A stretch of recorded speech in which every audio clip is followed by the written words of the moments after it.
Hello, everyone. How y'all doing today? All good?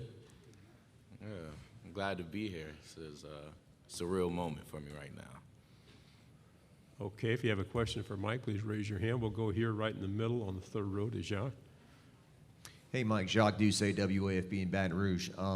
Just in your own words and memory, so you come from Clemson, you talk about playing inside, it's a hard adjustment to play inside, and late in the year you sack Alabama and you kind of come on. So do you feel more comfortable where you're at now and the impact you can have this year?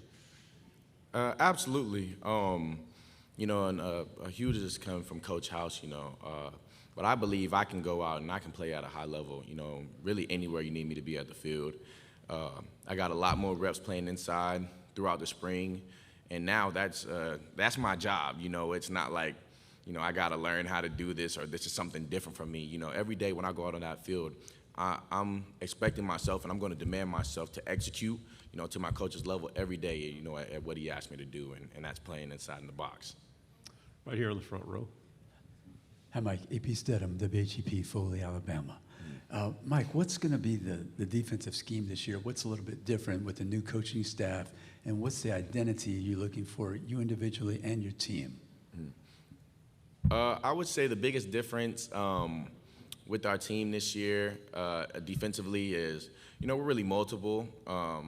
We've got plenty of talent. We got a lot of talent, and so, we can do a lot of different things, show a lot of different looks, and, I know Coach House is going to have a great plan.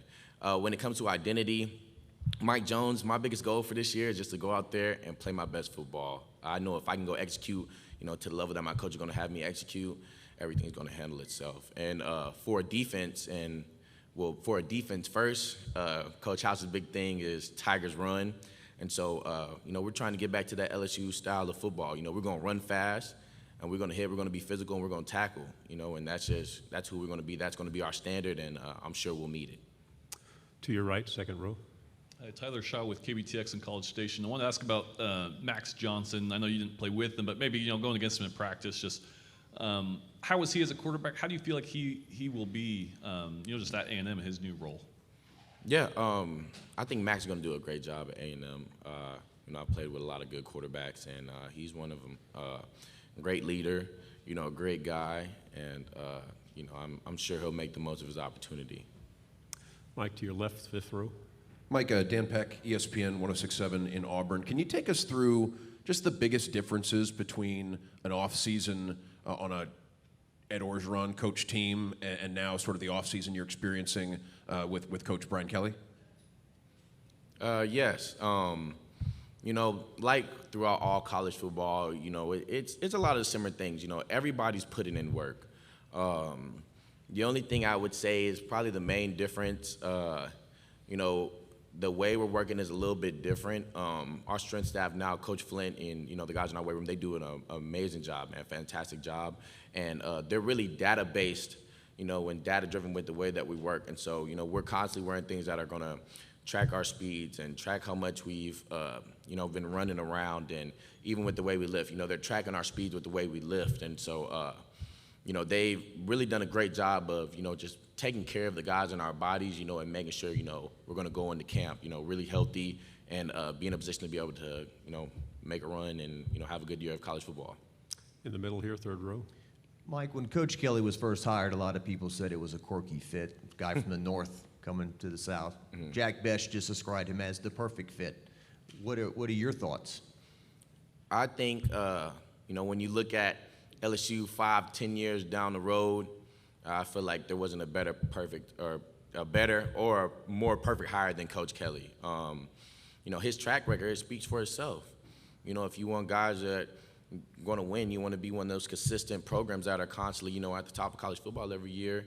Who else can do it better than the guys who have been doing it? And just seeing the way that he carries himself, his expectations, the way that the things that he demands from us, just their process on how to prepare and get ready for a season, it translates to the success, and I've been around some good teams throughout my time, and Coach Kelly's kind of like been the thing that's made me realize that maybe all good teams do things the same. The fifth row on the right.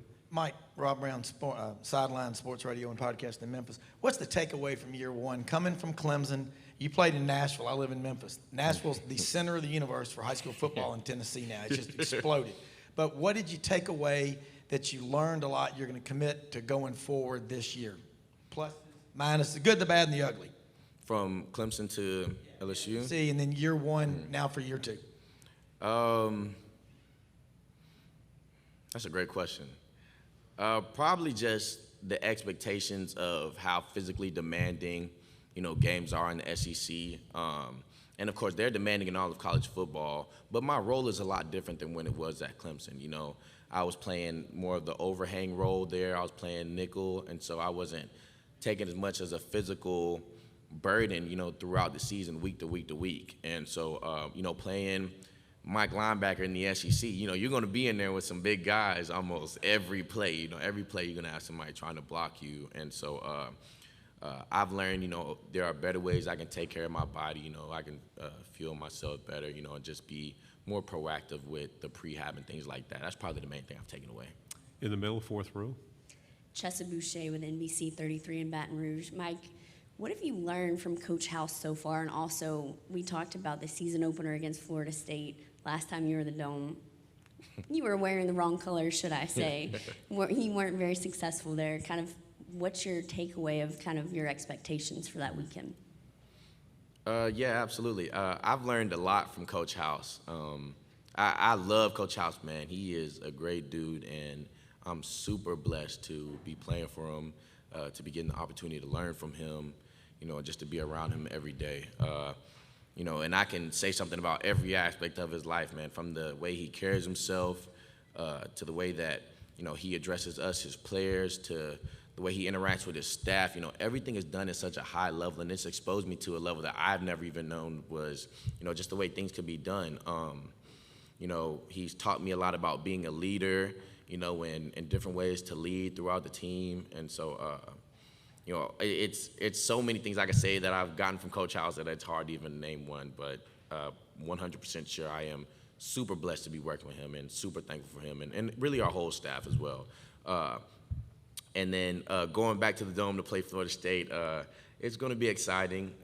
Like you said, my last time there didn't go the way I wanted in that moment, but I'm super excited for the opportunity. And I'm sure we're going to be ready. I'm sure Florida State's going to be ready as well, and it should be a great game. Two final questions. First on your left, back row. Yeah, it seems like the sign of the times in college football that you could see guys in your own locker room and then they become your opponents later. You already asked about Max Johnson. A receiver from LSU, Coy Moore, transferred to Auburn. Your familiarity with Coy, and what can you tell us about what Auburn's getting in Coy Moore? Yeah, he's actually a really good friend of mine. Great person. He's a really good person. He's a good dude. When I came into LSU, transferring in somewhere, it can be hard to make some friends sometimes because, a lot of guys, they have been around each other for years and years and throughout high school, throughout recruitment. And Coy is somebody that just kind of naturally gravitated towards, and he was always cool.